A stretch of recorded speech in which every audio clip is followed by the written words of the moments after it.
agents of the unexplained. Grab your gear and let's journey into the mysterious world of cryptids and the paranormal. Get ready for an adventure into the unknown. Listen carefully as you're guided through the unexplained and cryptid phenomena that challenge our understanding of reality. Here is your host, Bill Rigby. Hey everybody, how you all doing? Tonight, I know it's Thursday, it's not Wednesday, so I'm a little off. That's why I wasn't in the studio when the intro stopped. But we had a great time last night at Haunted Hillview Manor, but I got a very, very special guest. Hey Tim, how you doing? The special guest is none other than Mr. Coshocton himself, as I call him, my buddy Jay Fouch. Let me bring him in. Hey, How you doing, Jay? doing good, Bill. Thanks for having me. Hey, I'm glad you're here. Hey, Tim and Renee's out there tonight. Hey, Tim. Hey, Renee. How you doing? Hey, Jack. Hey, Jack. Scott, how you guys doing? Now,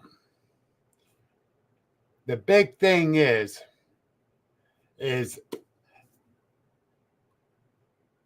you got a lot more pictures.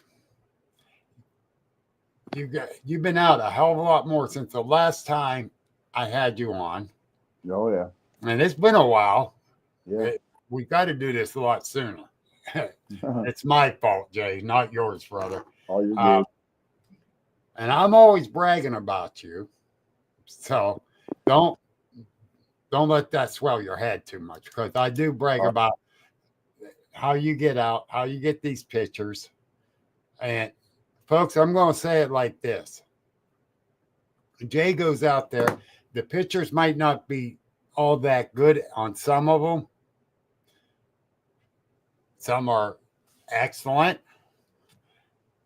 But he doesn't do it for everyone else. He does it for him and the people that is in his group. He got a small circle of people that he goes out with, and that he takes them to the monkey farm, as he calls it. So, and I get very defensive of them. But I tell people, some of those pictures aren't that great. Other ones are excellent. Yeah, I post everything. I post everything I get, and they don't have to look at it. And but you got something else too. Oh, yeah. Yeah, you seen that. Yeah. Yep. And I'm going to let you talk about it. All right. All right. Now, everyone's saying, hi, Jay, my brother. Hi, Jay Bird. Hey, guys. Yeah, I'd like to have a shout out to my guys and my researchers in Coshocton County Bigfoot. Yeah. I love you guys. Shout out to Johnny Freeman. That's the man. He keeps my head clear.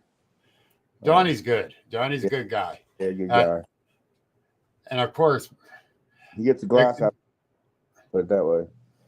And the man that started my craziness, even he's actually one of the guys that threw me down the rabbit hole more than anybody else, is Jack Warren. Yeah, Jack. Yeah, he's the one that invited me to that camp out that I actually saw the Bigfoot at.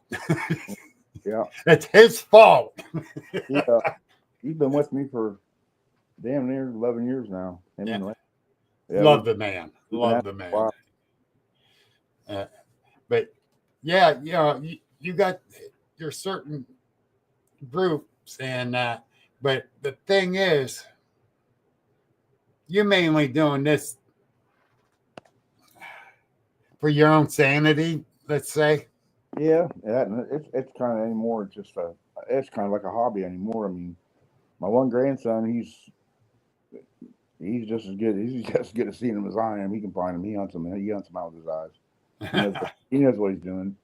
Like we was fishing over the summer, and we had red eye shine swimming across the lake toward us. You know, got to the point where we just like screw it and we left. You know. Wow. Yeah, it was pretty sketchy there. I was armed, of course, but I wanted to get that close to us, and it was in the water. That's what kind of freaked me out. Yeah. Now you got your grandsons out there. Yeah, I got 8 grandsons, so I'm been a pretty busy guy here. Yeah, exactly. 3 granddaughters, and I got 4 granddaughters. I got a granddaughter on the way. So. Oh.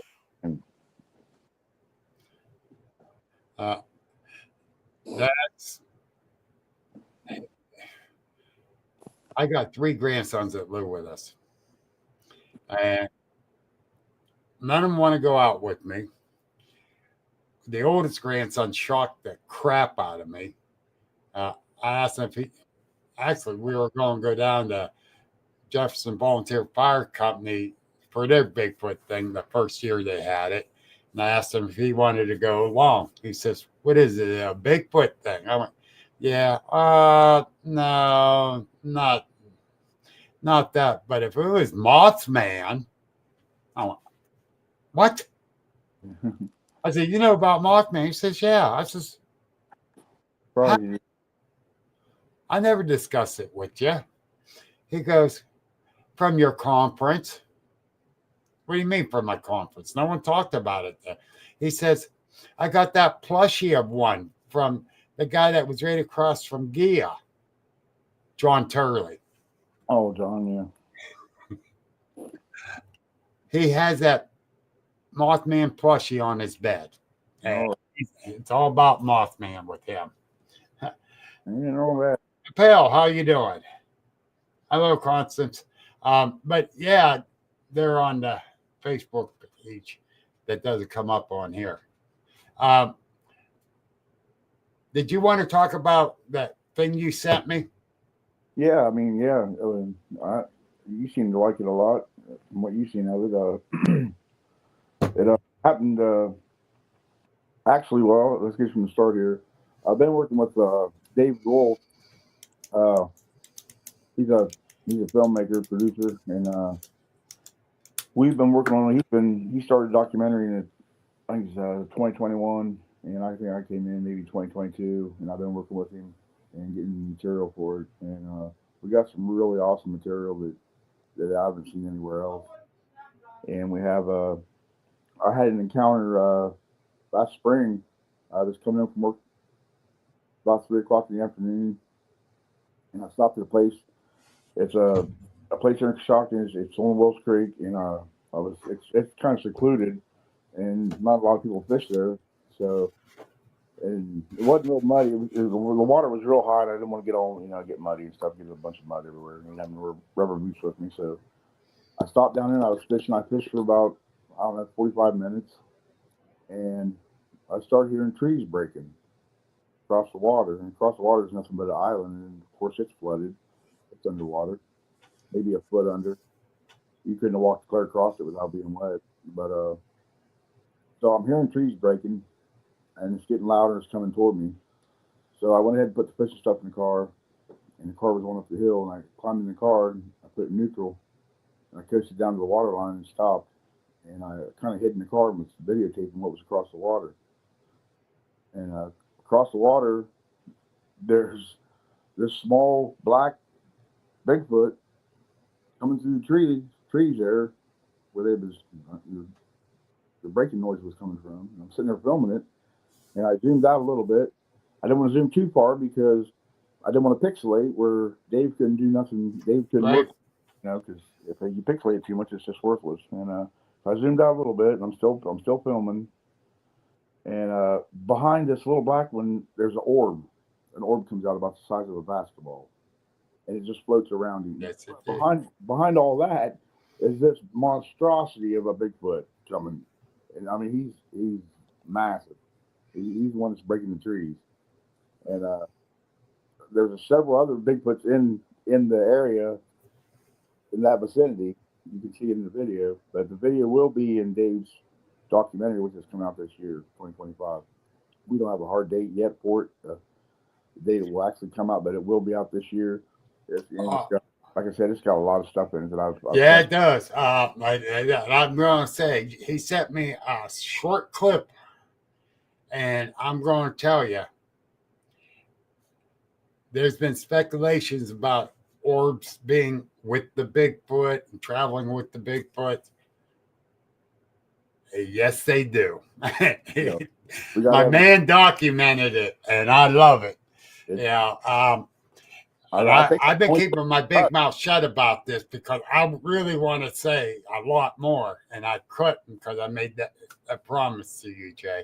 But when that documentary comes out, people, you got to get it. I'm telling you. Yeah, there's 15 minutes of film is what I got out there that day. And like I said, I looked everywhere for video or anything where Bigfoot and orbs together, and all you ever hear is, well, we believe they're associated with one another, but we have no evidence to prove it. Or, well, we got evidence now. They're definitely associated. It was there. And I seen it in broad daylight, and it was so bright that I was filming on an iPhone. It was so bright that iPhone didn't do it no justice whatsoever. I mean, you see it really good on the video, but man, was it bright. And well, the first night you and me met, we had that whoop clean out across up in the woods. Yeah. And not more than 5 minutes later, here come the old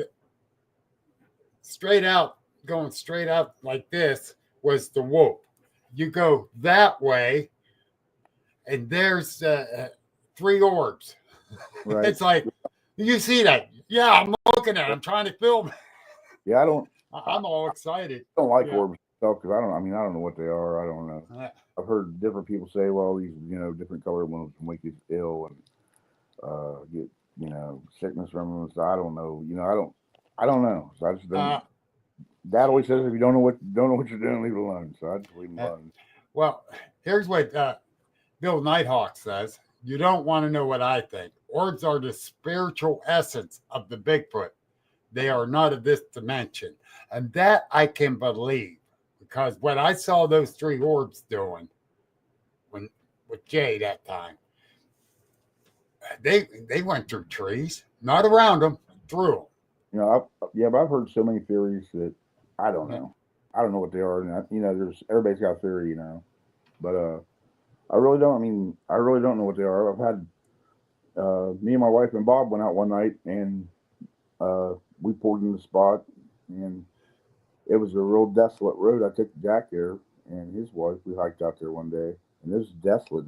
We see no cars all day on this road, and eventually we see one car, and it's just out in the middle of nowhere.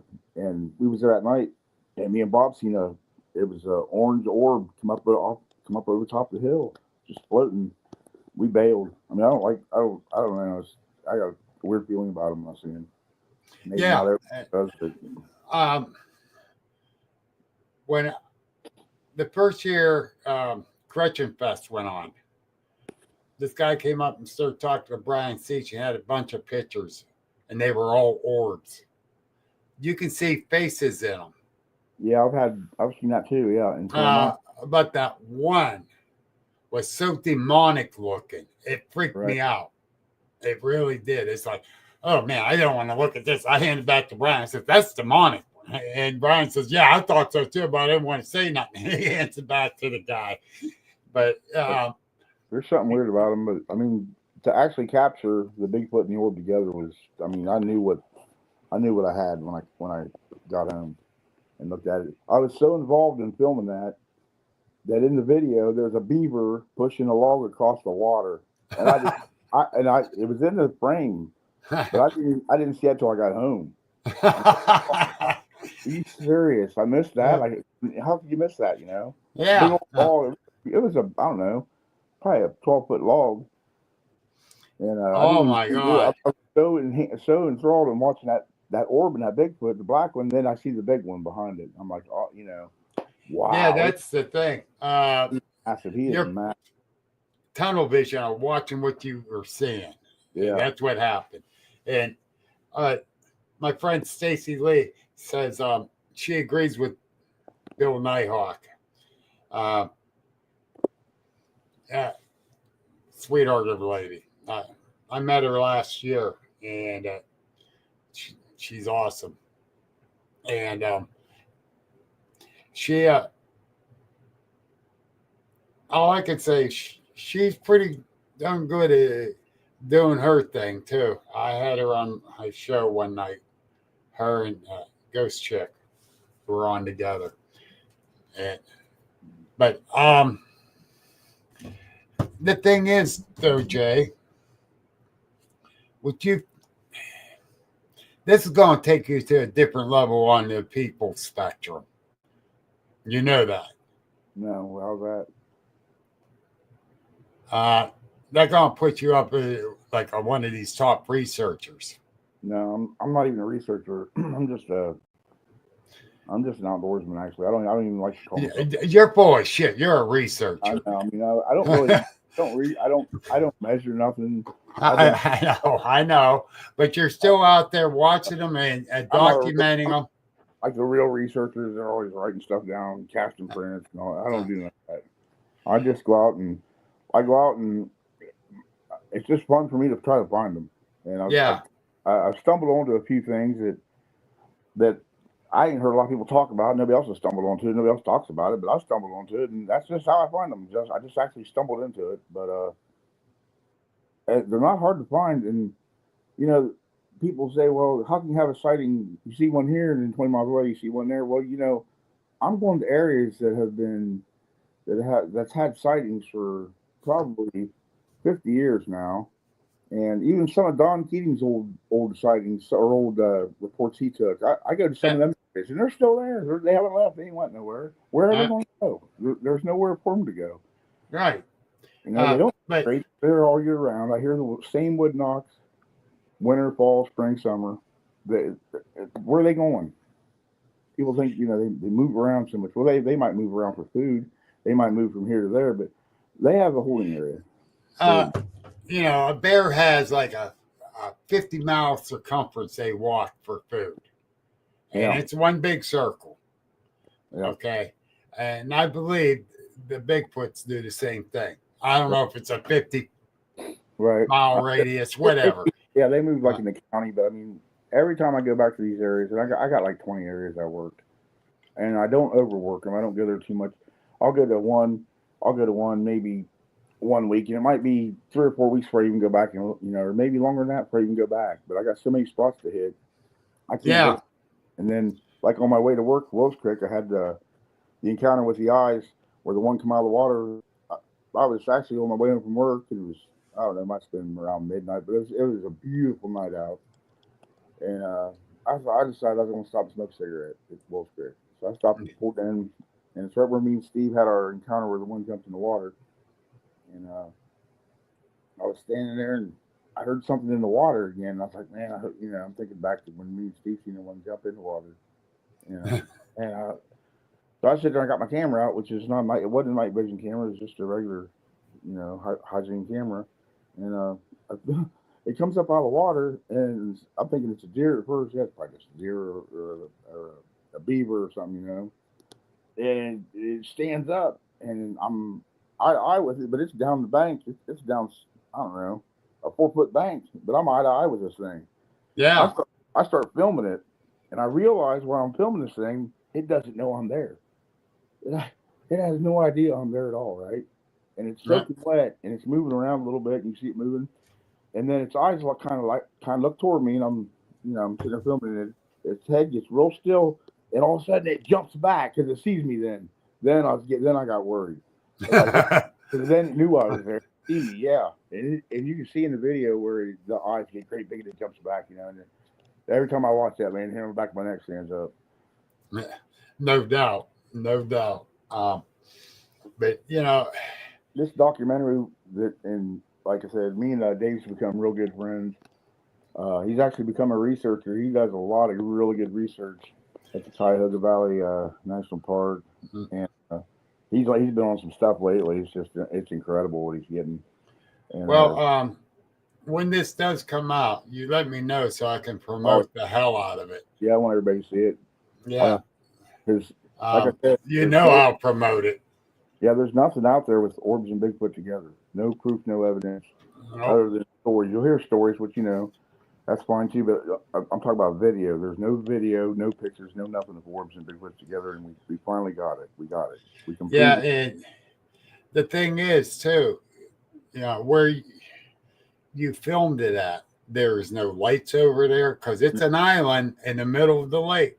And it's in the middle of the daytime. And Yeah, in the daytime at that. yeah, So that orb's definitely, you can see it 100%. yeah, and so they can't debunk that. They'll try, but they can't.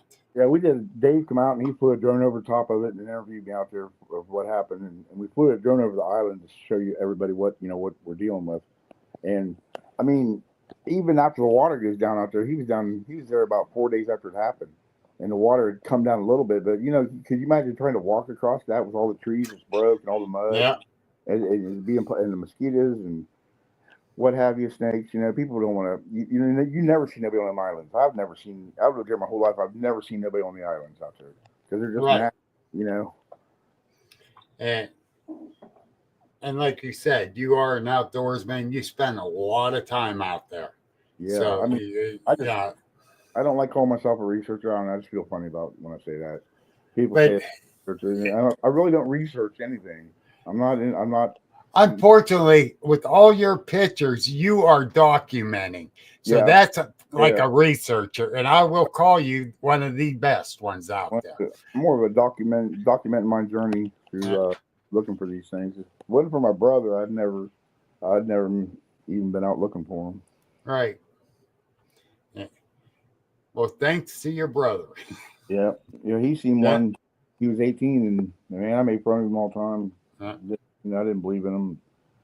I remember when different people had expeditions through Coshocton County, and I thought, boy, what a bunch of clowns, There ain't no such thing as that. But I'll tell you what, it was an eye opener. Oh, it is, and even though I believed in that, and I wanted to see one in the whole 9 yards, but once I did, and as close as I was, it's like, oh shit, they are real. Oh shit, why am I scared? I've seen the first one I ever seen. I was alone. I was by myself, and I tell you what, I don't know. I've seen a few things that I thought was weird in the woods, but man, when you actually see the first one and say it's close to you, it's just like it blows your mind. Yeah, big time. There's no other way to describe it. It just blows you away. Like, well, holy shit, And I'm sitting there thinking, I've been chasing these things. It was so big, like, what the hell am I doing? And the one I saw was only around 7 foot tall. So, and you've been catching some big ones out there. Yeah. There are. If I end up next to one of them at 15 feet away, I'm probably just going to drop over dead. Right. The one I got one. Well, I got some new cameras this year. I'm trying to. Oh, I guess you could say I'm trying to find that one camera that does everything, and it's not. And I got some of the best cameras out there. Yes, you do. It's not a camera. The hair on these creatures, the Hana can shine, and as just different way the light hits it, and your lens hits it, and everything hits it. I mean, it's hard to get a picture of them. Hard to get something deep. I got to say this real quick. Paul Pelk, I'm glad you're out there, brother. I heard you're working too much. Glad you got to jump in here. There's a good guy there. Just don't let him around bear spray, though. I think you know that story, though, because at my one camp out, he had a bear spray go off in his truck. Oh, that was tough. Yeah. But, the thing is,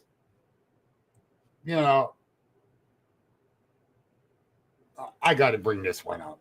I got to bring this one up.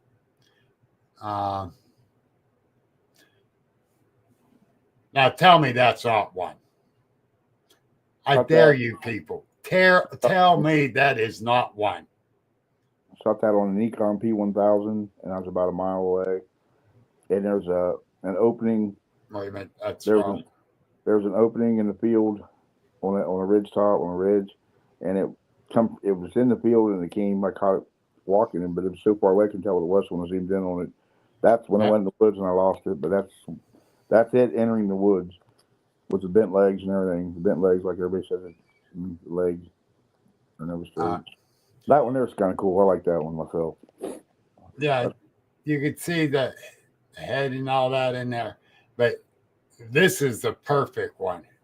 Yeah, he's that is the perfect one. I think that's the one that Jack had seen. It's not far. It's actually right down that area where Jack had his first. I think it was his first sighting was this, where the one was walking away from us, and I seen it walking toward us in the cornfield with night vision, and I handed the night vision to Jack because I wanted him to see it, and it had turned and was walking away from us, and all you could see was his shoulders and his head, and it was, oh my God, man, it was massive. Had to be 8 foot tall.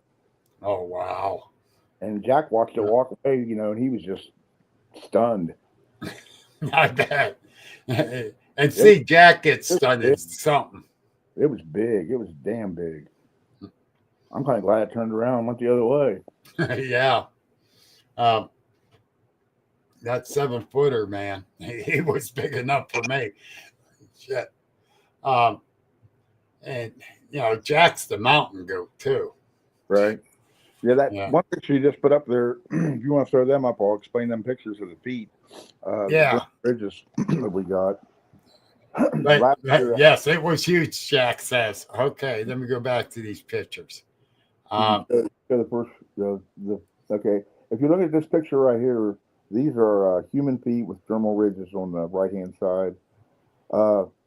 We was at, this happened to us in 2 different locations last year. It was me, Dave, Wolf, and let's see, Jake Lice and his cousin Andy. We was down on the river, one river here in town, in Coshocton, in this county, and we found a big amount of footprints, but they looked to be all juvenile with a 16-inch footprint, kind of on the outskirts of where those footprints were, and they all came around. The water had been high, and the water came down a little bit. But the river was still at flood stage, and it was moving at about 35-mile-an-hour passes. It was cruising. I mean, the water's just right. Okay, and nobody's gonna go in that water. I don't care. The Olympic swimmer ain't gonna go in that water. That water will kill you. That's a drowning machine. So we're down there looking at these footprints, and they're all around this puddle. And what we're thinking is the peeper frogs had come out. It got warm a couple of days. Peeper frogs come out, and they come up out of the water. These squatches did. Circled the puddle and got the peeper frogs out of it to eat. Okay. Yeah. There was one footprint specifically coming out of the water, and the other one would have been a clean foot because it had been in the water. And that clean foot, when it came down, left some killer dermal ridges, which I photographed. But this picture here shows a human foot, and I don't care, all humans, our feet, our dermal ridges are right to left. Yep. Now, if you show the footprint that I got, that's it. Remember, they're right to left. All your footprints, all human. No, that's not it. No. Mm-mm. Yeah, there's the heel of it. You see the lines are from heel to toe straight. Yep. And the next photo should show the whole footprint. Yeah, right there. Now, if you zoom in on a little bit, I don't know if you can zoom in, but all the dermal ridges are from the toes to the heel, just straight across. Yes. So that shows you right there. That is something with a foot that is not human. Exactly. Once I got that was that Chilcote guy. He was on a couple shows. He worked for the FBI, and he found the same conclusion that I've come to on this here. He has the same conclusion. He's a fingerprint expert. Right. But right there shows you that foot is not human. All humans are right to left. All humans. There's none of that's right. You can't change the makeup of a human. And and folks, that's when we're talking about dermal ridges. You pay attention to that, you know if it's human or not. Especially in a good muddy situation, you can really bring them out. That foot was the first one that touched the ground out of the river. And the footprints was coming out of the river, and it had dropped down to 28, and they were fresh footprints. It wasn't like they were old. They were just made probably the night before.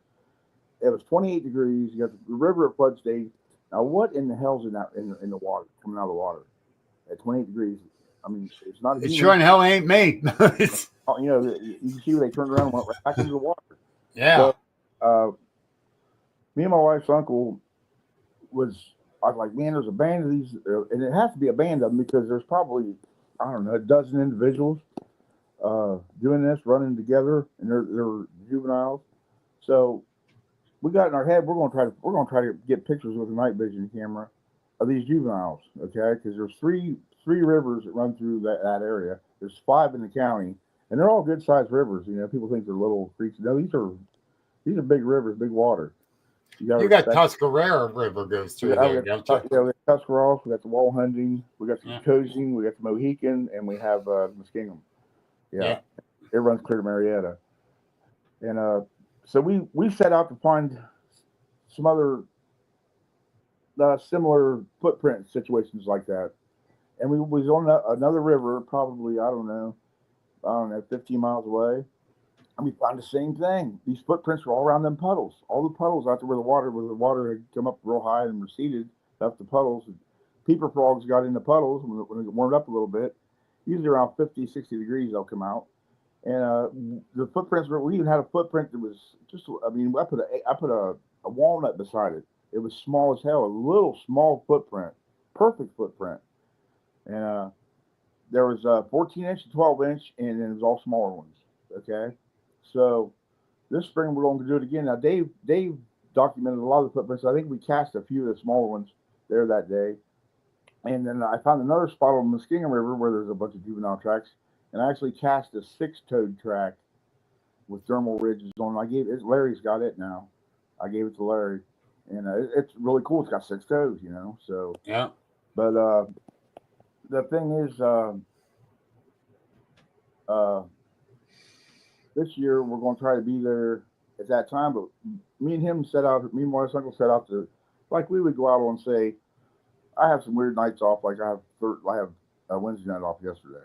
So we go out like a Wednesday night at midnight, and we might sit somewhere till 2 o'clock in the morning. Well, we've done that several times, several places. We got nothing, not nothing. I mean, every once in a while you hear a vocal or a wood knock or something like that, but we didn't get to know what we was looking for. We're looking for a group of juveniles. So one night we went out, we set up in an area, and was in a Jeep Compass. And we're just sitting there, just chilling, you know. Got the windows down a little bit, but it's raining. There's a good rain coming down, and it's about, I don't know, it might have been about 2 o'clock in the morning, and we hear kids. I swear to God, we hear kids coming. And he looks at me, and I look at him, and he goes, "That's a kid." I said, "There ain't no damn kids over here." It was probably 40 degrees out. It's raining. It's 2 o'clock in the morning, and they're on the river. Whatever it is on the river. Okay. So we're watching. There's a building with a store, like a store here.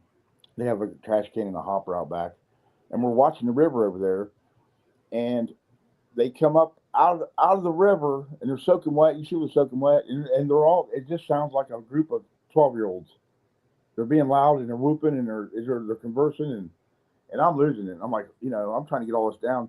And the night vision ain't picking up that well because it's raining. So I got the Canon out and tried to get a few pictures that way. And I mean, I was using everything I had, phone, you name it. But they circled the trash can and they're all digging through the trash can in the trash hopper. Yeah. And I got a half decent picture. It shows them they're just swarmed over it. And a couple of them turned around with their eyes looking right at me. And there's probably, I don't know, 10 of them. But to hear them, just to hear them, and it was just sound like a bunch of kids was coming, like a recess or something, you know, like recess when you go past the school, you hear a recess, the kids are out. That's what it sounded like. And it's blowing my mind, right? And I'm like, so I got some pictures. Then I went back the next day and got some pictures of the hopper and the trash can with nothing around it. Right. And that blew me away right there. And me and Chris was there at the same spot one night about 3 years ago, and the water was, I actually thought while I was standing there, it was going to go over the bank into where we parked at. That's how high the water was that night. And we're just sitting there and we're looking at the water, you know, looking around. We got night vision, we got thermal, and we see something coming down the river, and it's huge. We didn't, you know, it's really big, and it's floating by the river, and it's a tree, almost a whole entire tree, and there's 3 juvenile squatches riding on it. Okay, I take a picture of it as it's going by, and Chris is watching it, and it goes past us, and they're doing the same thing. They just stopped what they was doing. It was watching us. We was watching them. They go by. All Chris said was, "Did you get a picture?" I said, "Yeah." He said, "They're still never going to believe us." No, they still ain't That's coming. all we said about it. That's all we said about the whole thing. We could not believe what we seen. But Oh, they're just like kids. They're kids. That's what kids do, yes. you know. But I mean, I got a picture of that here somewhere. I got so many damn pictures. It's crazy. But Yeah. That's the thing. Uh, I had so many experiences out there, but sightings only got that one, possibly two.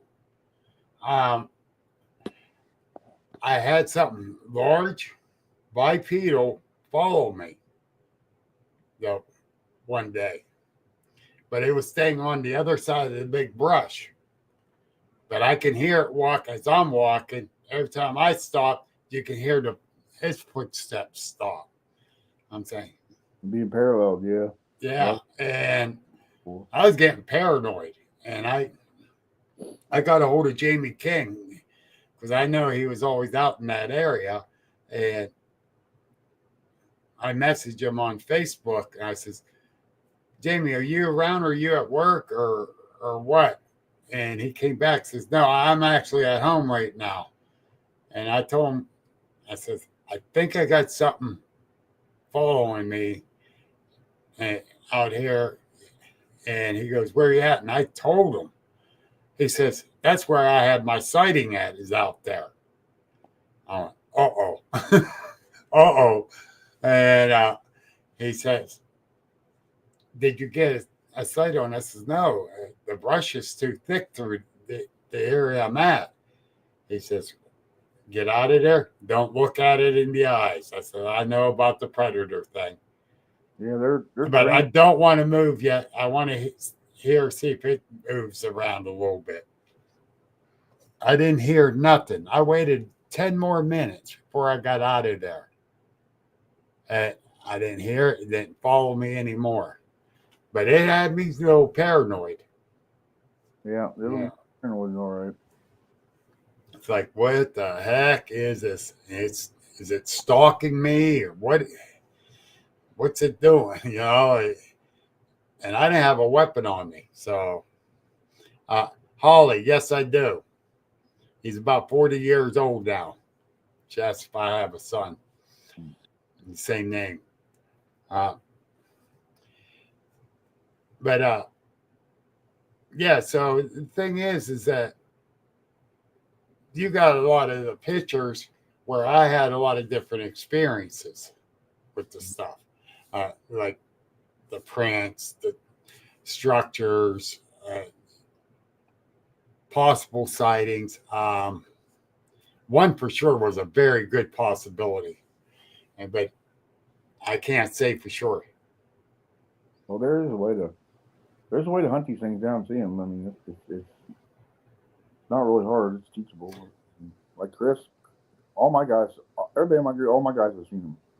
And I Yeah, mean, I was with Jake Leish when he seen it. We had two or three of them coming through the valley below us. We sit there and watched them walking, and they were conversing. yeah, Uh, yeah, we seen that, and then later, I mean, and Jack seen one. Larry seen several with me. We had a encounter at my friend's house out in the middle of nowhere. Guy had a bunch of hedges, real high hedges, some kind of pine. I don't know. It was probably 8, 10 foot tall, and there's a kind of like a hole in them. It usually looks like a privacy fence, but there's a gap, right? Small gap, maybe I don't know, 3 foot gap in them. And he was coming up the hill on a tractor, and and we're right there in the garage. We're only 40 feet from it, and this squawk was going to come through there. And he went one way, and all his hair went the other way, and then because he had long hair, and we went the other way. The hair went the other way. And we're sitting there watching this, and Larry just couldn't believe it. I mean, I couldn't believe it either. But it was broad daylight, and there's all four of us seen it. And yeah. we went up there the next day, and all them hedges was cut down. He cut them all down and burned. And it's like wow. He had to have seen it. He had. Yeah, he had to seen it. Yeah. And Hello, Levon. But yeah, that evening, Danny. The thing is, I've taken a report from a couple different hunters that refuse to go back in the woods. Oh yeah. That's not hard so I believe he probably did see it and said, "The heck with this. This is coming down. So I need a clear view where it's at." Right. That I do believe. But anyhow, I got to do a quick sponsorship thing here. Shoot for it. Go ahead. See if I can find it on here. There it is. Yes, folks. Spiritual So Simple. Now, Sydney Stewart, she is an internationally recognized psychic medium. She's an awesome lady. You can call her. You can text her, the whole 9 yards. And just contact her and tell her the code. Bill sent me. All one word. Or if you're down there, Ashland, Kentucky, stop in and see her at her shop. She got a beautiful metaphysical shop. Stop in to see her there. She's a great lady and a great medium. And I'm going to pat myself on the back. We are now bronze sponsor for the Western Pennsylvania Cryptid and Supernatural Expo. Coming this year, Johnstown Masonic Temple, September 27th and 28th. Come on out. It's a great event. And that's that. Charlie Berkey says hi, Jay. Hey, Charlie, how you doing? Yeah, Charlie's in the documentary. Yeah. We went and took his story from 1973, and awesome. Yeah, he had a hell of an encounter. Yeah, that's great. Other researchers in there too in the documentary. It's fun, and like I said, it's going to be an amazing documentary. So it's going to be a little different what you usually see on YouTube. Well, I'm definitely we're definitely getting it. I'll tell you that. And like I said, you just let me know when it's out because we're going to. I'll get a hard date. I'll get a hard date, and we'll promote it. So I think everybody should see it. It's not just because I'm in it or my work's in it, but there's other people's work in it, and Dave's really good. He's really good at what he does. Dave Wolf is very good. He is very good. We become real good friends. He's a pretty awesome guy. I've learned a lot from him. Yeah, and he's going to be down at Beaver Creek for running that Bigfoot days down there. Yeah, he's running that event. And I ain't going to make it. I forgot that's the same time I'm going to be down in West Virginia speaking. I'm upset about that. Far north. Pretty far north. Yeah. Yeah. It's a beautiful state park. I mean, I've only been down there once or up there once, but I really enjoyed myself up there last year. It is a beautiful park. Man, was it hot last year? Yeah. I like to die. But the thing is that Ohio got some very beautiful parks. Mm-hmm. Salt Fork, as big as it is beautiful. Oh yeah, I spend a lot of time fishing. Yeah. I've had some encounters over there. Me and Larry's had a couple. LaVon, she's on the Facebook, and she said Mark heard chatter near there. They have family over in Rogers, Ohio. Where at? Rogers. Oh, okay, I've never. Right down there, Beaver Creek. Oh, okay. You never been to Rogers Flea Market? No. Oh, that thing's huge. That was the first time I was ever at Beaver Creek was last year. Oh, you need to, on Fridays, go to Rogers Flea Market. You got to spend most of the day, though. It's that big. Oh, really? I'll check it out. But yeah, I got so much stuff going on around here. I can't really. Yeah, I know. I don't want to go. I know where it's just. I know the areas. I know where, and I've been doing this so long that Oh, I just know that I had this happen at this time last year, and I'll go there, the same time, and usually it pans out. It pans out good. I'll see something, or I'll hear Yeah. something, and I know I've taken Jack out hundreds of times, and we've always run into something, Yeah. in my area. And I used to just go out and hike these areas. Like I had this belief that they were out in the boonies, really out. No, I got pictures of them in town. They'll come in town. Who's going to stop them? Yeah. And I went up to Cambridge Springs, PA, going up toward Erie, up near Erie Wildlife Refuge. And this lady saw one over on the neighbor's front yard. Oh yeah, I believe it. Yeah. And it's like, I'm not going to argue. Yeah. And Charlie, you're right. Yeah. Yeah. There at Rogers, he's seen a Bigfoot go through to the dumpsters there Yeah. when they throw the produce away. Yeah, Charlie knows that area real well, and Yeah. tell you what, he's got an amazing area up there. I'd like to get back up there and get some work in. Amazing. He took me to, I can't remember what it was called now, but it's a Continental Divide up there, and it was insane. I'd never seen that. Yeah. It was just, I don't know, just boulders everywhere. You had to maze through them, kind of like Coshocton County, but it was up north. And I never knew nothing was like that up north. I always thought, well, it's just all flat. Yeah. Glaciers hit it, flattened it out, but man, I'll tell you what, there's some amazing. And Dave, he's getting amazing stuff out of Cuyahoga. Yeah. He's found his own couple little areas up there he's been working hard on. Well, where I was at last night was Haunted Hillview Manor. And I never took the report. That was a couple other people took reports that some Bigfoots were seen behind that place. And I meant to ask Dale last night about that, and I forgot because we were so much into that ghost hunting at the place. And Charlie says Nelson's Ledges. That's the Continental Divide. Yeah, that place was awesome. Oh, yeah. I could have spent, you could have just left me there for a couple of days. I'd been fine. It was just amazing. It was an amazing area. I just couldn't believe that there was something like that up north. With that many rocks. And the boulders were massive. But, yeah, he's got an amazing area up there. I will be getting back up there. I want to get up there and get out and do some. Oh, wait a minute. Sparky, what casino? He saw one eating out of the dumpster at a casino. Well, he knows someone that did. Was that the one over in Austin town?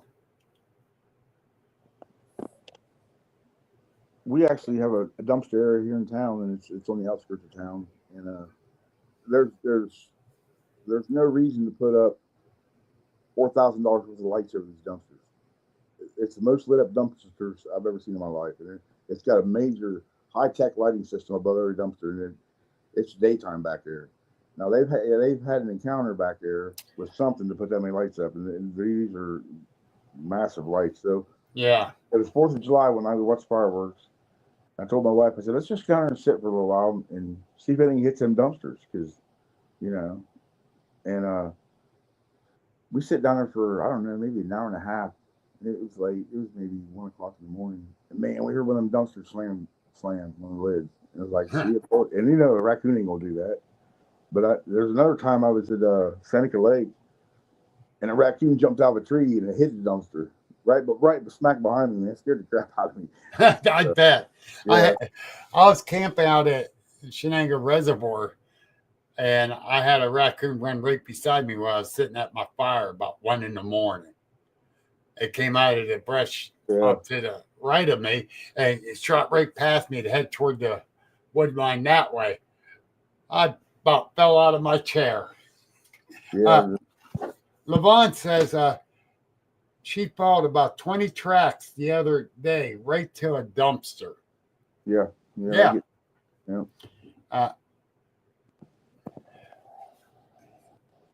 Especially this time of year, there's not a whole lot to eat. The winter, as the winter goes on longer and longer, there's less and less and less to eat. yeah.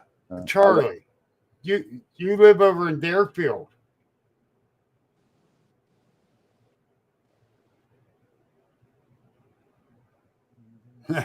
Exposing the strange wants to go to Charlie's.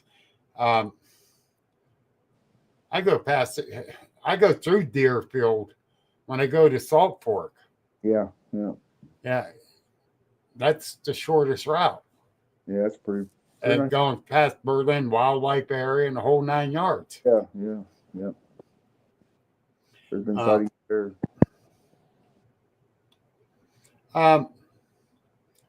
Send me a friend request on Facebook, Charlie. I'd like to talk to you some more. Yeah. I mean, he had a major encounter. Yeah. In 1973, it's stuck with him. I mean, Yeah. the whole thing's amazing. Hey, Levon, you probably come into the chat. She was on Facebook. Now she's in the chat.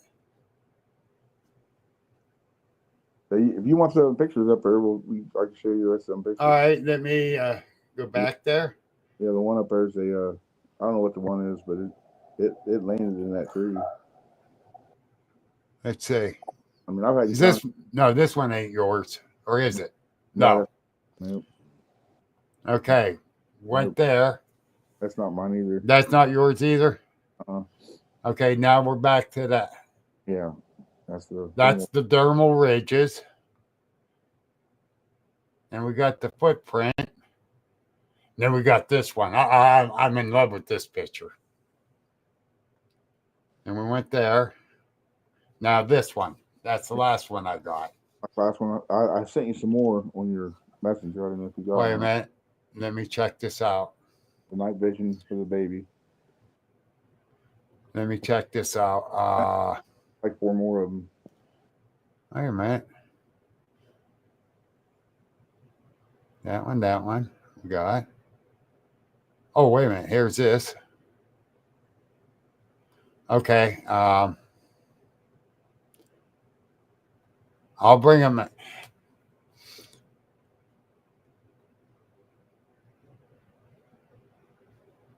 Okay. Got that one. Oh, yeah. This one. I thought I downloaded this one.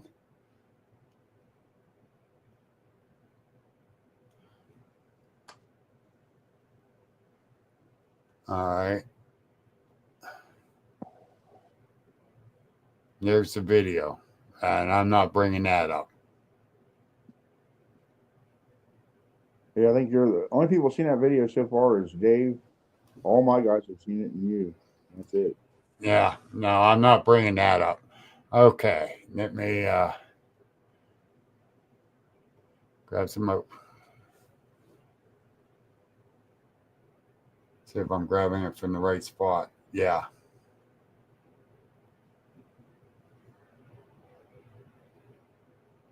Just 2 more I got.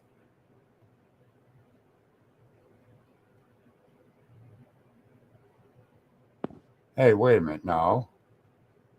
There should be That's the same 2 I had. Okay, I grabbed the wrong ones.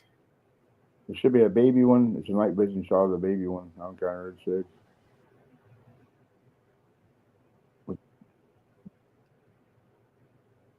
I did.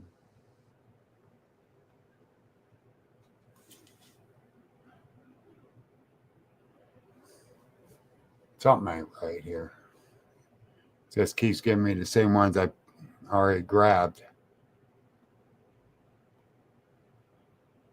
See, which one's this one? And it's lightened up now, but it was taken in dusk. Right at the sun's just going down. It's getting too dark, and anytime you're using a zoom camera, an ultra zoom or high zoom camera, they don't do good in the light conditions. So it was real dark, and it was back in the tree line. So I brought it out. I lightened it up. Is all I did to it. And when I do my pictures, I'll either add light them up, or darken them down a little bit. And that's all I do to them. I don't touch Yeah. them at all. But that's a facial one. You can see the eyes. Yeah. You see the Long, eye.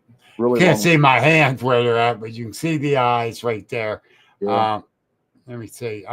Then we got that one there. Wait a minute. And I've been watching that area now for about 5 years. I also got a video of an orb there, broad daylight. Okay. Now that right there, that bothered me because that landed there. That flew in and landed there, and it's big. It's as big as me. Yeah. It has a dog leg, and it landed there.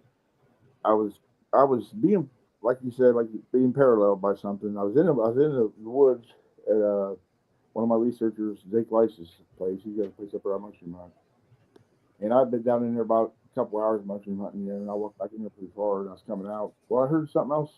I was hearing footsteps. I know for a fact there was footsteps. I'd hurry up and walk real fast and stop and hear a couple of footfalls, Yeah. I got a picture of it, but I didn't show it to you. I didn't show you this picture yet. All I could get was the head of it, the face.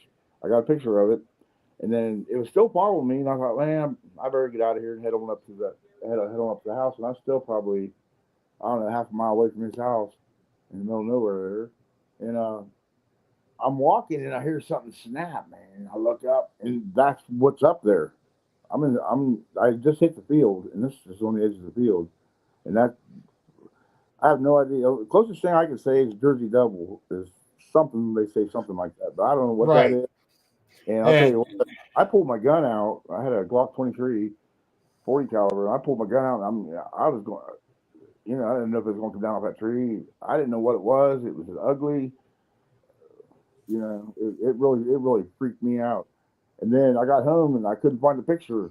For some reason, I don't know. Sometimes them cards will do stuff where it won't show this, or it won't show that series of photos. But finally, it popped up. I got it, and I was going through Yeah. it. And like me, I'm. If you ever talk to David Wolf, ask him about my filing system on my pictures. I'm like an unorganized person. If you ever see some of these pictures, You're not the only one. yeah, and he's like, oh, I love your organization here and how you organize your pictures. And but I was going through one and I found it. And Dave would get on your case about it too. I found it. I found that picture, and I was like, that's it, man, And I didn't even want to talk about it because I couldn't until I got the picture. Because like me, I won't. I mean, everybody hears 1,000 stories. I don't want to tell a story unless I have a picture to go with it. You know what I mean? Yep. I'll tell you the story of the picture, but I didn't want to tell nobody. And I told Jake there was something down there, but when I showed him the picture, it freaked him out too. That's close to his property, and he's already had enough trouble. He's had enough trouble up there. Oh shit! I'm laughing because Dave's saying this. No filing system at all. Every time I'm doing something, I say, "Hey, my filing system." But yeah, we become. Dave, you're not saying nothing I don't know. You should have seen him brought out that stack of pictures at my camp out when I first met him. Yeah, I think I had. I'm talking that big of pictures. He says, "Yeah, this one was taken 2 years ago. This one was a couple weeks ago." I'm like, "Yeah, every picture I've ever taken, I can take exactly where I took it, what the temperature was, what the weather was." Yeah. I just remember because, and I don't know, I've just trained myself. Even Dave says I've trained myself to do this, and I remember sitting in the driveway I sit there for 6 weeks, and it was a place where there had been a major sighting, major paper, and I was going, and I'd already seen a couple there already. I got one on thermal picture, but I wanted to see one. I wanted to see one in daylight, and so I just sit there every day, man. And sometimes it'd be 3 hours I'd sit there. Then I'd go home and I was working third shift, so I got up in the morning and just go there and sit. And I sit there, I know, for 6 weeks in that driveway. And my wife thought I was stepping out on her, and she's like, "What are you doing?" And I'm like, "Well, it's kind of embarrassing to explain that to somebody. I'm sitting in this driveway till I see one of these Bigfoots." And she's like, "Whatever." She didn't believe me. I said, "Well, just come up there sometime." Well, the next Saturday morning, I wasn't home, and she drove up there. She goes, "What are you doing?" I said, "Look, I'm gonna sit in this driveway till I see a Bigfoot." And I had a scope I was using. I said, "And I'm not gonna quit doing it until I see one." And it paid off because all I seen one stand up. It moved about 5 feet away, and it laid back down in the brush. That's all I. But when I seen it, it wasn't what I was expecting to see. Right. I had been so indoctrinated to seeing them on TV and commercials and this and that, and it's nothing like that. Guaranteed. Guaranteed. But on the other hand, too, they're like humans. They don't look exactly alike. No, they all look different. Yeah. So, yeah, to be honest, whatever they put on TV or whatever. But that's what most people see. And then Yeah. when you see one, it's I don't know if there's two different types here or whatever. Oh, guaranteed. Or two different strains of them, or however you want to say it. They're I've seen real tall, skinny ones. I've seen, and me and Bill Walsh had one of the most spectacular, oh my God, encounters that I've ever had. And I haven't had one like that, quite like that since. And it was a huge one. It was 8 foot, but it must have been an Ethiopian Bigfoot because it was so skinny. And there was three of them that way. It was all tall, but they was so skinny. And we went to some family of mine that was getting rocks thrown at them every time they went up in the woods. And they said, "Well, it's this guy lives over here, is probably throwing rocks." I said, "So every time you go up the woods, you mean you tell me the guy's going to walk 2 miles down the road to throw rocks at you? Really?" And I knew what it was. And we went up there. The first night I went up there, a rock hit the barn roof right where I was standing. It's 11 o'clock at night, and I knew what was up there. So we went up there and we had one hell of an encounter, and Yeah. it was weird. Yeah. Well, the thing is, too, throwing rocks at them, that's going to get them a little paranoid. Yeah. They thought it was a person. Which most people probably would. See rocks because I had things happen to me when I first got into this that I never associated with a Bigfoot doing it. Like I was mushroom hunting one day, and there was a group of elm trees where I always found mushrooms, and I used to drink a lot. I'd take a couple beers, a couple 24-ounce beers, maybe 3 of them. I'd be drinking them through the woods. I'd stop, take a leak somewhere, and well, I come up for the next day, and it didn't storm. There was no rain, no nothing. It was just a calm night. And the next day, I come up there, and one of them elm trees was snapped over laying on the ground, and it's probably 5 inches, 6 inches in diameter. I'm thinking people. Like, who the hell would do that? Why would they tear a tree down for no reason at all? I never thought of Bigfoot. And then after, in hindsight, you look at it, it's like, well, me, you, and 10 other guys couldn't break that tree, throw it on the ground. It was a fresh break. It was a healthy tree. It wasn't rotted. It wasn't, and it just blew me away after, but you go back and think about this and you think about that, and then you say, oh, yeah, okay, now I know why, My friend Danny got a question for you. What's that? What do you think about gifting? I don't have nothing against it. Some people do. I just don't have time to go back and do it, and I don't have. It takes time. I got a certain amount of time I can do everything because family obligations. I got 12 grandkids, my wife, and anymore. I mean, I don't take it too seriously anymore. I just have a good time doing people. Some people just want to start. Jay, there's one thing as a father you didn't do. What's that? Teach your kids to be like a train and pull out on time. Yeah. With 12 grandkids, buddy. Holy cow. My one son was in the military. He's having his first child. We're expecting it in May. Yeah. Yeah. So, but Kim's excited. If you're going to do the gifting thing, you have to have time to go back in there every so often and look and see and document what's going on with the gifting. Yes. And I've talked to people who've had great success with it. It's just I'm on a time constraint where a lot of people say, well, you need to go back and get a picture of this. Dude, I don't have time, to go back and get it. I try to do, and here lately I have been trying to get more photos of, the after, when they're not there, photos. And I try to do that and show that. I try, but it's time. You only got so much time. And I work, some of these guys that does Bigfoot don't work at all, that's fine. They go out, they stay up there forever. I have work. I work every day. And I'm retired and I don't have enough time. Right, and I don't have time to I can't be everything for everybody. But the gifting, that's right. I've known some people who's really had success with that. I don't put down anybody's research. I don't dog nobody. If you're out there in the field trying something, hey man, more power to you. That's good that you're out there. Yeah. Me and Jay had this talk here this past week about he don't badmouth anybody's research, the whole 9 yards. He does his thing.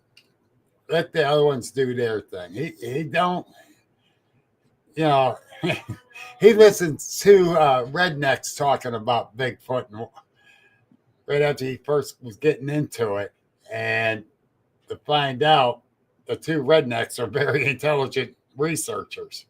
Yeah. Coombo Baker was one of them. And I got nothing but respect for Coombo because I told you, Jay, how he called me up after my sighting and I was having a hard time with it. He called and talked to me for 2 hours. You hear Coombo talk and you don't know him. And he was saying, when I first listened to him, he had all these encounters and all these sightings.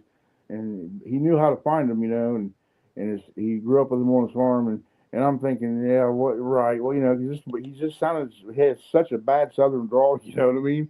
And I thought, who are these clowns, and I started listening. Some of his stuff was really cool, I listened to him, and then I found out he's a NASA engineer, and he knows his stuff about squash. Yeah, he does. He's very intelligent. And Bonnie, when Danny said about gifting, like leaving little trinkets or and stuff like that, maybe apples. If you're working one area and you can do that, and you have time to do that, that's great. That's awesome. And document what you make sure you document. See, I don't document a lot of stuff, man. And I don't consider myself even a researcher. I'm just, I don't know what I consider myself. I just go out there and do what I do, and have fun doing it. Have fun. If you're going to do it, have fun doing it, because if I have to worry about making money at this, or at the time when it comes where it's not fun no more, I'll quit. Making money at it? Yeah, how the hell can you make money at it? Some people are like into that. You think that you're not going to get rich doing this. I've actually lost money. When I go to different events, if I set up as a vendor, or if I'm speaking, I usually get a table. But you're not going. That's just going to pay me to go to these things. Yeah. And the main reason I go is to hear people's experiences. You hear people say like, "Oh, I'd have shot it and brought it in and done all this, and make be a millionaire on it." It don't work that way. You're not going to bring one of these things down by yourself. I'll guarantee you. This is the most expensive damn hobby I've ever had. Yeah, I know. Next to my drinking, when I was drinking. I don't know how much I spent in cameras this year, but I'm looking for that one magical camera, and I'm telling you what, there ain't one. I got some good cameras too. The P1000 Nikon, it was just too big and cumbersome. It's just too much camera for what I was doing, and I got another one that's smaller, and it does. I mean, the range on this is like 9,000 millimeter range, and it doesn't matter what kind of camera you have. Their hair, something in that hair, how that hair works, that how it can shine. They'll blend in so good you can't see them. It's a natural camouflage. Yeah. And, it's hard to, but there's different ways I use. There's different methods that I have that I use myself that I know nobody else uses. My guys do. Some of my guys in my group does, but there's just something I do different that I've never heard anybody else talk about it. That's the thing. Yeah. My wife has this one camera I got her. Oh hell, it's been 8 years now. It takes some good pictures. if you're close enough. Yeah. You got to zoom. You got to have It's something. digital, and it's a 35 millimeter digital. Yeah. That And I'm makes- not a photographer. I'm not a camera person. I'm getting better at it, but there's so much. You got to get your aperture. Yeah. Or you can set it. You can set the ISO. There's so much stuff you can do with the camera to bring out a picture. And then, like, a lot of times they'll tell you, well, set your camera this way for, like if you're watching distant bird watching, you got to zoom way out to get a bird. You should be able to set that. I don't have the patience to learn how to do all that shit. I've set up like that, and it doesn't do me no good with that the way their hair is. It does me. Yeah. I won't even take a picture of them.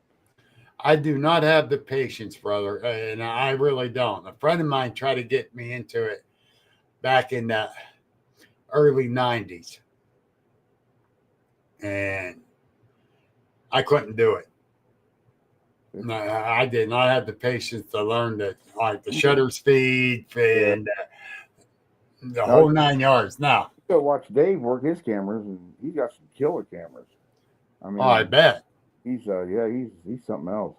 But me, I'm just I'm a novice at it, and I just do the best I can do with what I got. And like I said, if people don't like what I got, don't look at it. That's fine with me. You ain't gonna hurt my feelings at all. I got pretty tough skin.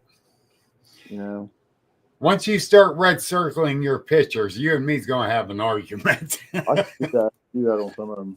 But show them what other pictures do you have there? That's all the ones you sent me. Oh, is it? Okay, I sent one. I don't know if I can send it now or not. But go ahead and send it in. Well, you might not be able to since you're on your phone. I think I did last time. Let me see here. Maybe hang on. Nah, yeah, I could probably send it to your. Hold on here. With that, I can send it to your messenger. All right. I'll do it right now. Right here. Hang on here. Hey, Griff. Sorry I didn't get to call you back. It got a little crazy. Jay, did you kick yourself off? No, Can you hear me? Oh, okay. Okay. Yeah, I'm still there. I'm just getting my thing here. Hang on. All right. Just as long as you can hear me. Oh yeah, we can hear you. Okay. All right, I got you now. I'll send you a picture. Okay, hold on here. Down here. Yeah, I'm not the technical guy, for sure. This one picture though, I love it. It's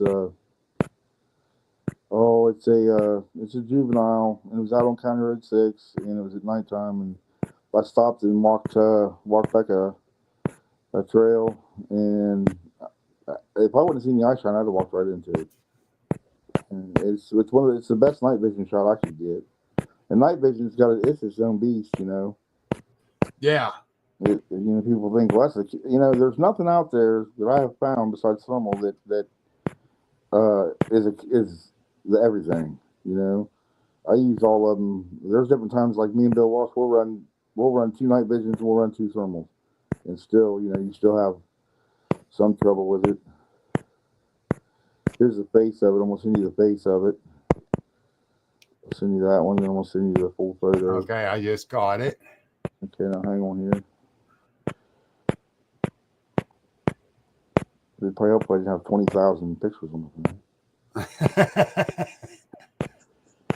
But I get as much as I get out.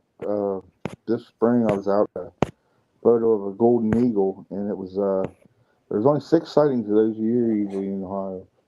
Yeah. So the other one, and then I'll send you the one of the Tuscarawas River. Okay, there you go.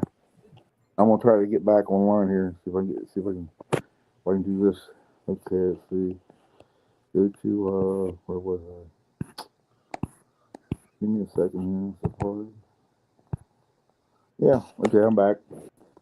All right, and I'm just downloading the last one you sent me. Okay. I mean, most of these people are never going to see these unless they're on my site. And if you go to my site, if you go to the site, the Coshocton County Bigfoot site, and you scroll across the top, it'll say like reels, blah blah blah. You just scroll across the top, you see photos and hit it, and it'll show every photo we've had on there since we started the group. They're not all mine, but probably 80% of them are. Okay. Here's 2 out of the 3 I can load in. Oh, there's the third one down in the middle of that stuff. Yeah, he's probably the Tuscarawas when he was on the Tuscarawas River. Uh, I almost had to go to the hospital over that one. oh, yeah? Yeah, I was at work and it was like, I don't know, 68 degrees when I went to work. So I had a cut off t shirt on and light jacket. And I got off work that morning. It was 13. But I had to go check that site to see if what I'd seen that night, if it was in that area. And it got up and stood behind some trees, and I was watching it. It was laying down for the longest time. Well, I'm sitting out there in 13 degrees with a cut off t shirt and a real light jacket on, and I started shivering so bad I didn't think I was gonna get the picture anyway. I had to actually put the camera on a log and shoot off that, and then hit the button because I was shaking so bad, and I got hypothermic real bad. I know when I went down the Haunted Hillview Manor last night to do the podcast, that it was kind of warm out yet. When we got out of there, it was like, oh, winter hit. Oh yeah, yeah. We was fishing yesterday, but it was warm. Oh, My grandson, he didn't want to go back to the car. He just stood out there. We just fished through the rain and the high winds, and we was catching some fish. And oh my God, you're crazy. I thought I was crazy. okay, here, I'll bring the pictures up. Oh, come on. That's the juvenile face. That's a juvenile right there. No hair on the face. Juvenile nose. That's night vision shot. That's the original picture. There's one behind it. You see the one behind it? I'm seeing something behind it. Yeah, the fuzzy black. Yeah, he's got his eyes down behind the head of the juvenile in front. Yep. And then this one. That's the one I got hypothermic on. It was 13 degrees out, and finally he took off walking, and that's the picture I got. And I'm lucky to get it. I was shivering so bad. I was so cold that it should have been really fuzzy with that one. Yeah. I set it on a log, and I'm sitting behind these logs, these fallen trees, and I just set it on there and just snapped the picture when it took off. And I said, I know I waited for about an hour and a half out in that cold weather trying to get that. And man, I tell you what, I couldn't get warm the rest of the day, and my wife was wanting me to go to the hospital. You better go to the hospital. I could not get warm no matter what I did. I couldn't get my heart back up. Well, I know it took me a while to get warm last night because I didn't warm up the blazer before I left. It got cold last night. Yeah.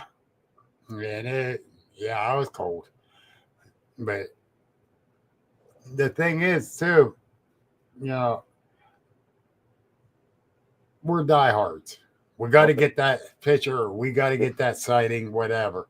And to our own detriment. I don't care what happens. I'm going to get the picture. If it kills you. Yeah. I'm going to get if something, something dramatic. I mean, I got a video of some out in the field. They're out in an open field. One's bent over doing something with a small one, and there's 4 behind it, and they're in an open, just wide open field. And I've been shooting with my camera all day, and I start videotaping it, and I tell everybody, hey, okay, I'm videotaping, be quiet. And I'm closing in on, zoom out on them. I got a really good video going, and then the battery light goes on. Yeah. 58 seconds, man. 58 seconds. You got it, all the times your batteries die. So now I carry extra batteries. But yeah, it'd be, damn it, not again. Yeah, yeah, it is what it is. People it's not easy. It's not easy to get pictures of them. It's my ultraviolet flashlight I had with me last night. It's on. Whatever that entity was last night, shut it off. Wow. I thought the battery died. And I'm like, man, there was something that was pushing on my chest here, too. What the heck? But it came back on. But whatever it was, shut it off. I mean, I follow a lot of Scott Carpenter's work, and these things they'll follow you. I don't know if they follow you home or if they're just in the same area, but I've had run-ins with them in close to my home, and I just don't. The ghost thing, man. I used to be amazed by some of the ghost shows, Mm-hmm. I don't want to get attached to that stuff. That stuff, I don't know. My family was always real superstitious about that, and I guess it kind of bled over onto me. But I'm kind of superstitious about ghost stuff. Chris has I forget what it's called now, a box. We call them a spirit box. Yep, I got one. Oh man, we was in the woods last year, mushroom hunting. It was on my grandparents' old farm in the middle. It's in Woodbury. I use that stuff out there. Yeah, a lot of people come around. They know Woodbury, but they don't know. I know Woodbury because I was playing in Woodbury when I was 3 or 4 years old. Yeah. My grandpa's farm is in the middle of Woodbury, and people will tell me about Woodbury. I don't say nothing. I just listen to them. But I mean, I've been in Woodbury my whole life. That's where I grew up at. And uh, we were walking out there, that spirit box one, and he was talking to it. And we was getting some dumb replies and stuff. I didn't put much into it. And then all of a sudden, it says my grandfather's name, and Chris's mother had passed away, and it said her name. And man, I'll tell you what, that just freaked me out right there. Yeah. How in the hell would they know that? It has to be, I don't know. But I just don't like messing with I leave the dead alone. Put it that way. It's interesting. It is. You gotta be I've see what you're doing with it, though. I've been involved with some poltergeist activity, and I flipped out, started yelling at it. It ain't done nothing since. But we moved to a different house. I just moved here about, I don't know, 4 or 5 weeks ago. We moved. I'm right by the monkey farm, so. Like I said earlier, you'd be moved right into monkey farm if you could. Yeah, I'm right there. But I hope as soon as I get a date on the documentary, I really want everybody to see it. Dave's put a lot of work into it, and he's poured his heart and soul into it, and it's going to be a little different than what you usually see on most documentaries. And he wanted that's good. Yeah, we need something different. Yeah, we really do. And folks, I will let you know as soon as he lets me know. I'm going to put it on blast for this documentary because I saw a few minutes of that. And, the clip of it. And it's amazing. It's totally amazing. And Mr. Wolf, can't wait to get it. And I'd like to get you on my show one time. But I still want to talk to you, not on the show. Unfortunately, I can't come down to Beaver Creek to see you because I got a speaking engagement. Just send him a friend's request. Yeah, I'm going to. I'm sure he'd come on the show and talk to you. Yeah. But he's quite a fellow, I'm telling you. Good people, real good people there.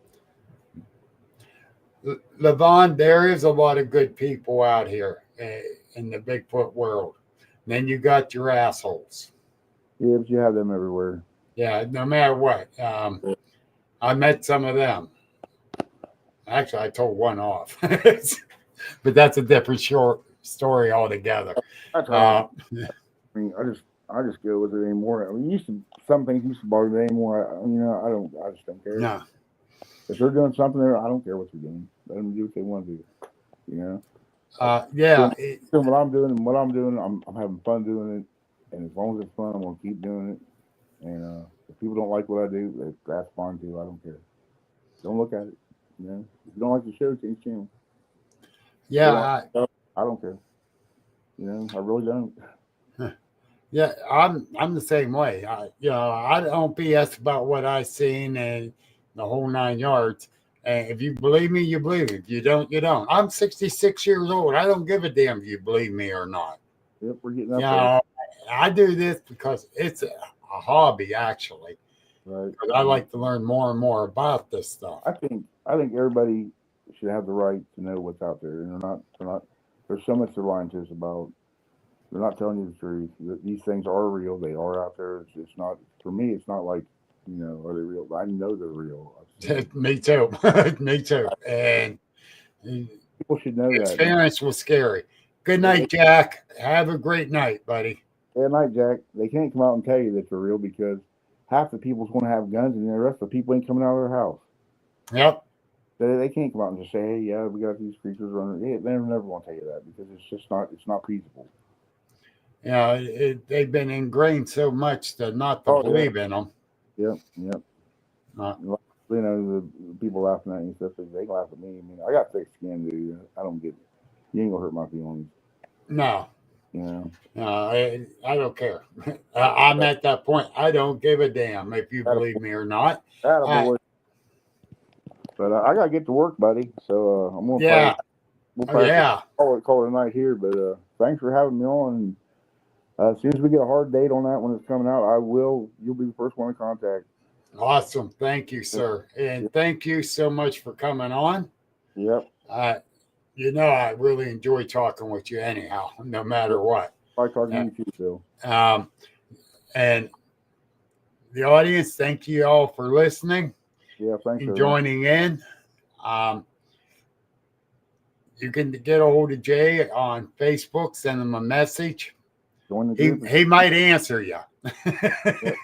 Join the group. The group's Coshocton County Bigfoot. It's on Facebook groups. It's a Facebook group, and it's private. Just hit join button. We'll get you in there. Yeah, and the thing is, folks, it's a private group. They don't put up with no BS, so it's a damn good group. There's no controversy on there. There's hardly any. We don't have no arguments. We don't have none of that. Yeah. Nobody getting bullied or. Jack runs the show on that. That's Jack's job. Yeah. Jack and Larry and them guys, they do a good job. And Jack's wife, she does a very good job. They do. Yes. Wasn't for them, I can't run by myself. I mean, I can't get time to run it. Becky, she screens everyone. Who's on her cause. You don't mess with Becky. Becky boots your butt. You damn right. Becky's a great lady. She really is. Right. I gave them all of them on running. They run the site and they do.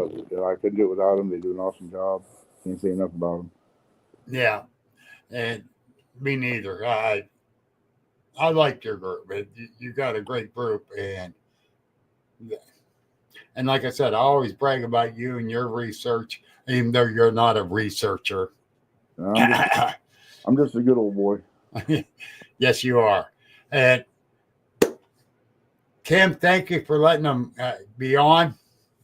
We know she rules the roost over there, Jay. She's the boss. Yes, she is. And she's a damn good one. Oh, yeah. But, hey, God bless you. Thank you. Thank you, everybody. You all have a good night. Have a good night. Thank you, Bill. Appreciate it. Thank you for tuning in to the Agents of the Unexplained.